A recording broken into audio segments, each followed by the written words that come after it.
2011 সালে শুরু হওয়া মোবাইল ব্যাংকিং সার্ভিস এখন ব্যবহার করছে দেশের 54% মানুষ, আর ইন্টারনেট ব্যাংকিং করেন 44%। তবে গ্রাম ও প্রান্তিকের মানুষ অধিকাংশই এজেন্ট ব্যাংকিং এর উপর নির্ভরশীল, যাদের ডিজিটাল ব্যাংকিং এর আওতায় আনা গেলে গতি পাবে অর্থনীতি। তবে সেখানে নিরাপত্তা অন্যতম প্রশ্ন বলে মনে করে নিয়ন্ত্রক প্রতিষ্ঠান, ব্যবসায়ী ও আইনশৃঙ্খলা বাহিনী। আপনি একটা অ্যাকাউন্ট খুলে ফেলছেন, এইটাই আজীবন চলতে থাকলো, আসলে আপনি ওই ব্যক্তিটা এখনো রয়ে গেছেন কিনা বা আপনার এই অ্যাকাউন্টটা আরেকজন ব্যবহার করছে কিনা, যদি বলেন যে সুযোগ নাই, তাহলে সুযোগ কিভাবে আছে এটা দেখাই দিব আরেকদিন। বিকাশের মার্চেন্ট অ্যাকাউন্ট খুলতে গেলে আপনি গিয়ে দেবেন বাস্তবিক অর্থে তার কোনো অবস্থানই নেই, বাট আপনি মার্চেন্ট অ্যাকাউন্ট খুলে বসে আছেন, সেখানে মানে অনেক ট্রানজ্যাকশন চলতেছে।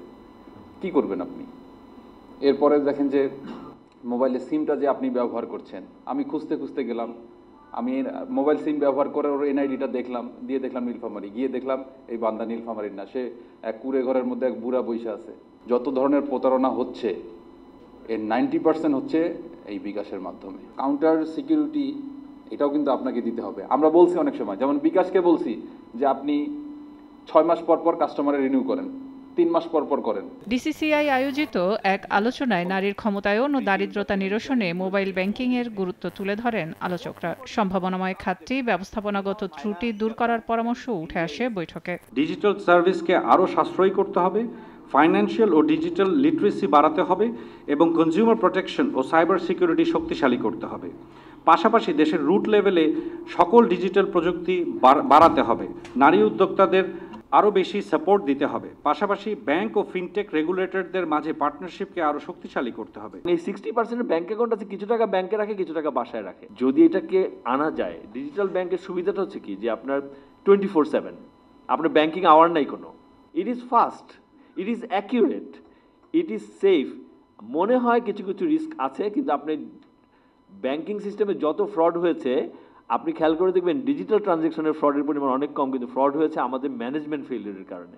সামষ্টিক অর্থনীতির স্বার্থে ফিনান্সিয়াল ইনক্লুশনে গুরুত্ব দেওয়া হচ্ছে জানিয়ে বাংলাদেশ ব্যাংকের নির্বাহী পরিচালক জানান, ডিজিটাল ব্যাংকিংয়ে গ্রাহকের নিরাপত্তায় ভেরিফিকেশনে এনআইডির পরীক্ষার সুযোগ থাকতে হবে, এতে করের হারও বাড়বে। Last mile access and inclusive user experience, depend agent network quality, এটাও বাড়াইতে হবে আমাদেরকে।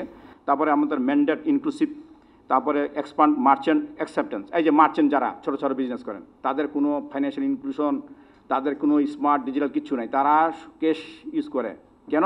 ট্যাক্স ফাঁকি দেওয়ার জন্য। সো যত ডিজিটালি যাব তত কিন্তু আমাদের নেটওয়ার্কে সবাই চলে আসবে এবং দেশ কিন্তু আগাবে কিন্তু, আমরা এটা চাই কিন্তু, এবং প্রপারলি ট্রানজ্যাকশন প্রোফাইল থাকবে। আজকে এনবিআর কিন্তু আমাদের এই যে ইনকাম ট্যাক্সের সঙ্গে ব্যাংক অ্যাকাউন্টে লিঙ্ক করে দিতেছে, কিন্তু এখন অনেকে ভয় পাচ্ছে আর কি। এছাড়া সরকার ও নিয়ন্ত্রক প্রতিষ্ঠানগুলোকে একসঙ্গে কাজ করার পাশাপাশি ব্যাংকগুলোর প্রযুক্তি নিরাপত্তা বাড়ানোর উপর জোর দেন আলোচকরা। Huge trust deficit. Selia Sultana, Somoy Sangbad, Dhaka. And also the participants here.